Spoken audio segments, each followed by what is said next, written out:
शुरुआत में हमें दो सिस्टर से इंट्रोड्यूस कराया जाता है, सिस्टर पैक्सटन और सिस्टर वर्निस। दोनों एक नए चर्च के लिए काम कर रही होती हैं और उनका काम होता है नए मेंबर्स को चर्च ज्वाइन करने के लिए इनवाइट करना। जो लोग उनका इनविटेशन एक्सेप्ट करते हैं उनके घर जाकर चर्च के बारे में और बातें शेयर करते हैं। रास्ते में इन दोनों सिस्टर्स की मुलाकात कुछ लड़कियों से होती है जो उन्हें बुली करते हैं। सिस्टर पैक्सटन इस सिचुएशन में रोने लगती हैं और यहाँ से हमें पता चलता है कि वो कितनी इनोसेंट और काइंड हार्टेड है। ये देखकर सिस्टर वर्निस उससे समझाती हैं कि लाइफ में ऐसे रोकर कुछ नहीं होगा, खुद को स्ट्रॉन्ग बनाना पड़ेगा। वहीं बातें करते करते दोनों अपने डेस्टिनेशन पर पहुंच जाती हैं। रास्ते में बारिश शुरू हो जाती है और दोनों पूरी तरह भीग जाती हैं। ये लोग मिस्टर रीड के घर आई होती हैं उनसे कुछ सवाल पूछने के लिए। मिस्टर रीड उन्हें घर के अंदर आने के लिए कहते हैं, लेकिन सिस्टर वर्निस मना कर देती हैं। वो कहती हैं, हमारे चर्च का रूल है कि अगर घर में कोई लेडी ना हो तो हम अंदर नहीं जा सकते। तब मिस्टर रीड कहते हैं,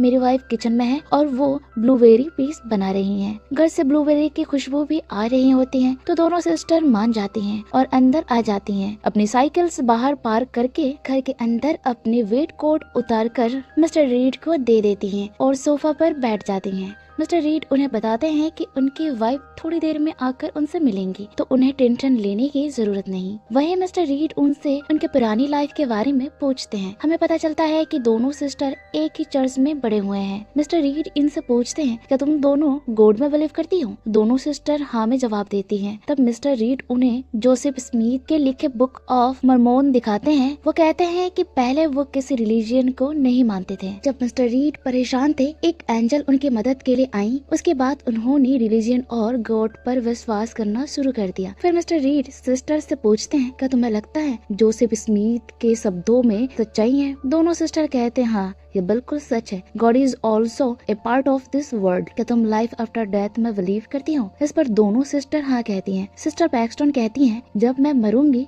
तो एक बटरफ्लाई की तरह अपने लव्ड वंस की उंगलियों पर बैठूंगी और उन्हें बताऊंगी कि मैं उनके साथ हूँ डेथ के बाद भी। फिर मिस्टर रीड उनसे पूछते हैं, क्या एक आदमी का ज्यादा शादी करना सही है? पैक्सटन तुरंत कहती हैं, मेरे हिसाब से ये बिल्कुल सही नहीं है। फिर मिस्टर रीड पूछते हैं, तुम्हारे चर्च के मेंबर्स तो इस रूल को फॉलो करते हैं? सिस्टर बर्निस कहती हैं, हाँ ये सच है, पर ये इसीलिए है क्योंकि हमारे चर्च के मेंबर्स अपने मेंबर्स को सिखाना चाहते हैं और जितने ज्यादा मेंबर्स फैमिली के होंगे उतना ही चर्च के मेंबर बढ़ेंगे, इसीलिए ये रूल रखा गया है। इस पर मिस्टर रीड कहते हैं, नहीं बात ऐसी नहीं थी, मैं तुम्हें बताता हूँ। जोसेफ ने अपने एंटरटेनमेंट के लिए ज्यादा शादी की थी। उसके फॉलोअर्स ने उनका फॉलो करते हुए ज्यादा शादी करना शुरू कर दिया और फिर सबको रिलीजन का नाम दे दिया। जो सुनकर दोनों सिस्टर सरप्राइज हो जाती हैं। उन्हें लगता है कि इस आदमी को इनसे ज्यादा नॉलेज है। फिर मिस्टर रीड कहते हैं, मैंने बहुत सारी रिलीजन पढ़े हैं और अब तक का मेरा कंसोलेशन ये है कि जितना ज्यादा तुम किसी रिलीजन को पढ़ो उतना ही लगेगा कि तुम उससे कम जानते हो। उसके बाद मिस्टर रीड ड्राइंग रूम से उठकर एक रूम में चला जाता है और कहता है, अगर तुम मेरी वाइफ से मिलना चाहती हो तो अंदर आ जाओ। सिस्टर को कुछ गलत लगता है। अंदर सब जगह अंधेरा होता है। जैसे ही पैक्सटन एक कैंडल जलाती है, वो ब्लूबेरी फ्रेग्रेंस कैंडल होती है। यहाँ से उन्हें समझ आ जाती है कि मिस्टर रीड झूठ बोल रहा था। उसके घर में उसकी वाइफ नहीं थी और कोई ब्लूबेरी पाई भी नहीं बन रही थी। कुछ गलत महसूस करने के बाद दोनों प्रेटेंड करती है कि वो चर्च में कॉल कर रही हैं, पर मिस्टर रीड उन्हें बताता है,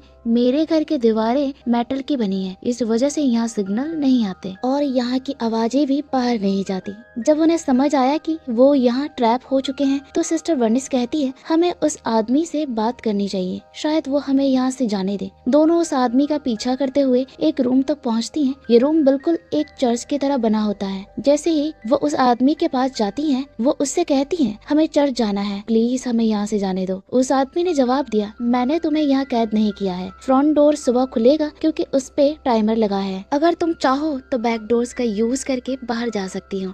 ये सुनकर वो दोनों शॉक्ड थी कि कौन अपने डोर्स पर टाइमर लगाता है। तो जैसे ही उसने एक डोर खोला, वो बेसमेंट के बाहर जाने के लिए था, लेकिन अंदर से उसे लगा कि कुछ ठीक नहीं है और उसने वापस दरवाजा बंद कर दिया। फिर जब उसने दूसरा डोर खोला, वो भी बेसमेंट के बाहर ही ले जा रहा था। तब उसे रियलाइज हुआ कि इस आदमी ने उसे जानबूझकर यहाँ फंसा दिया है। सीन कट होता है और हमें उनके फादर को दिखाया जाता है, जो इस बात से बहुत परेशान होते हैं कि सिस्टर अभी तक घर वापस नहीं आई। इस वजह उधर से वो उन्हें ढूंढने के लिए निकलते हैं। वहीं सिस्टर ने ये डिसाइड किया था कि वो उस आदमी से डायरेक्टली बाहर जाने की बात नहीं करेंगे, क्योंकि उन्हें पता था कि वो उन्हें इजीली बाहर नहीं जाने देगा। वो आदमी कैजुअली उनसे बातें करना शुरू करता है और उन्हें एक गेम दिखाता है जो मोनोपोली के जैसे ही होती है। फिर वो उन्हें एक और गेम दिखाता है जिसका नाम पैट्रॉन होता है, जो बिल्कुल मोनोपोली के जैसे ही खेलते हैं, बस नाम अलग था। यहाँ सिस्टर बर्नीस एक लेटर ओपनर देखती हैं, उसे उठाती हैं और छुप कर अपने पास रख लेती हैं डिफिकल्ट टाइम के लिए। फिर वो आदमी बात करते करते कहता है, देखो सारे गेम्स एक जैसे ही होते हैं, खेलने का तरीका भी सेम होता है, फिर भी लोग नए नाम के साथ उन्हें खरीदते हैं और खुशी से खेलते हैं। उसके बाद वो टेबल पर 3 ट्रिलियन की होली बुक्स रखता है और कहता है, मैंने इन तीनों को पढ़ा है, इन सब में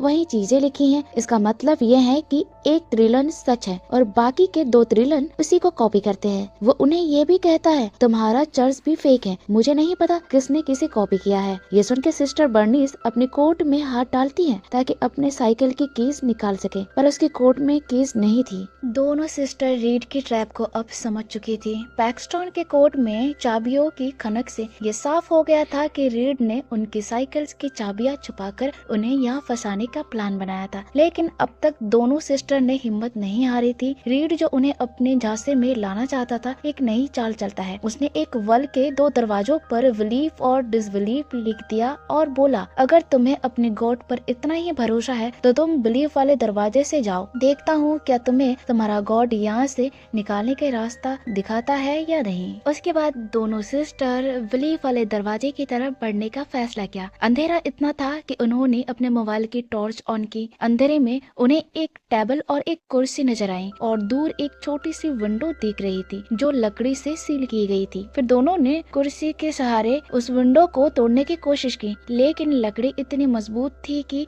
वो उसे तोड़ नहीं पाई। तभी सिस्टर बर्नीस को एक आइडिया आया। उसने सिस्टर पैक्सटन को वो लेटर दिया जो उन्होंने रीड के रूम से चुराया था और कहा, पैक्सटन सुनो, मैं रीड को बातों में उलझाऊंगी, जब मैं कुछ खास शब्द बोलूंगी तभी तुम उस पर हमला करना, तब तक हम इस ट्रैप से निकलने की कोशिश करेंगे। तभी एक औरत जो एक चादर में लिपटी हुई थी उन दोनों के सामने आकर बैठ जाती है। उसके हाथ में एक जहर भरी पाई थी और वो नीचे बैठकर कुछ दुआएं पढ़ती हैं। तभी रीड कहता है, ये औरत एक प्रॉफिट है और ये जहरीली पाई खाकर मर जाएगी। वो लोग ये सब देखते हुए वहीं रुक जाते हैं। सिस्टर बर्नीस ऊपर जाकर देखते हैं कि मिस्टर रीड ने अपने घर में एक मॉडल बनाया हुआ था। उस मॉडल में वो लड़कियों को अपने हिसाब से अलग अलग जगह पर रखा था। इसी बीच पैक्सटन चुपके से एक दरवाजे की तरफ बढ़ती है, लेकिन दोनों दरवाजे एक ही बेसमेंट की तरफ जा रहे थे। वापस डिसबिलीव वाले दरवाजे पर आकर उसने देखा कि एक माचिस पड़ी है, लेकिन जब उसने माचिस उठाने की कोशिश की तो उसके हाथ माचिस तक नहीं पहुँच पाए। मजबूरन वो वापस अपने दरवाजे की तरफ चली गई। तभी अचानक वो औरत उसके सामने आ जाती है और कुछ ही देर में वो मर जाती है। इसके बाद मिस्टर रीड आकर उनसे कहता है, अब तुम्हें चेक करना होगा कि वो प्रॉफिट सच में मर गई है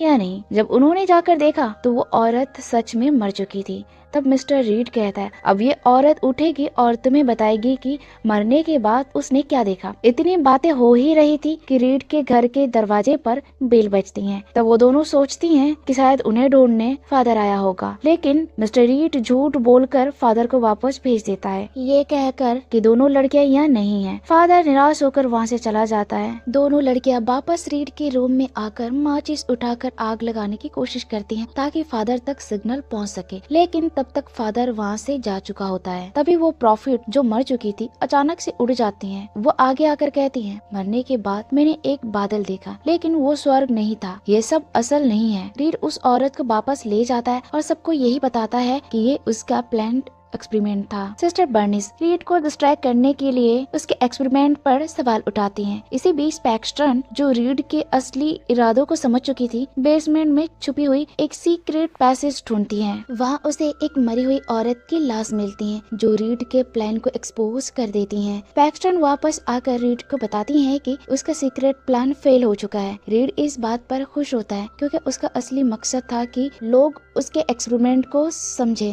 लेकिन पैक्सटन जो रीड की सारी सच्चाई समझ चुकी थी, वो उसे हमला करने से पहले सिस्टर बर्निस्ट के गले में ब्लेड मार देता है। सिस्टर बर्निस्ट मरने के करीब होती हैं, लेकिन उसके साथ और एक डेडली अटैक कर पैक्सटन को भी जख्मी कर देता है। सिस्टर बर्निस्ट जो अपनी आखिरी दम पर होती हैं, रीड के ऊपर लकड़ी का टुकड़ा मारकर उसका काम तमाम कर देती हैं, लेकिन खुद भी अपनी जान से हाथ धो बैठती हैं। अंत में पैक्सटन रीड के घर के मॉडल का यूज करके एक खिड़की ढूंढ लेती हैं और वो फाइनली वहाँ से निकल जाती है। बाहर आते ही एक तितली उसके हाथ पर आकर बैठती है, जो उसे लगता है कि सिस्टर बर्निस्ट की आत्मा है, जो उसे खुद के साथ होने का एहसास दिलाती है। पैक्सटन अब इस बात पर विश्वास करती है कि मरने के बाद भी एक दूसरी जिंदगी होती है। तितली उसके हाथ से उड़ जाती है और इसी के साथ ये कहानी समाप्त होती है। और अगर इस चैनल पर नया हो तो वीडियो को लाइक सब्सक्राइब करो और बेल आइकन को प्रेस करो, ताकि नई वीडियो आते ही उसका नोटिफिकेशन आपको तुरंत मिल जाए।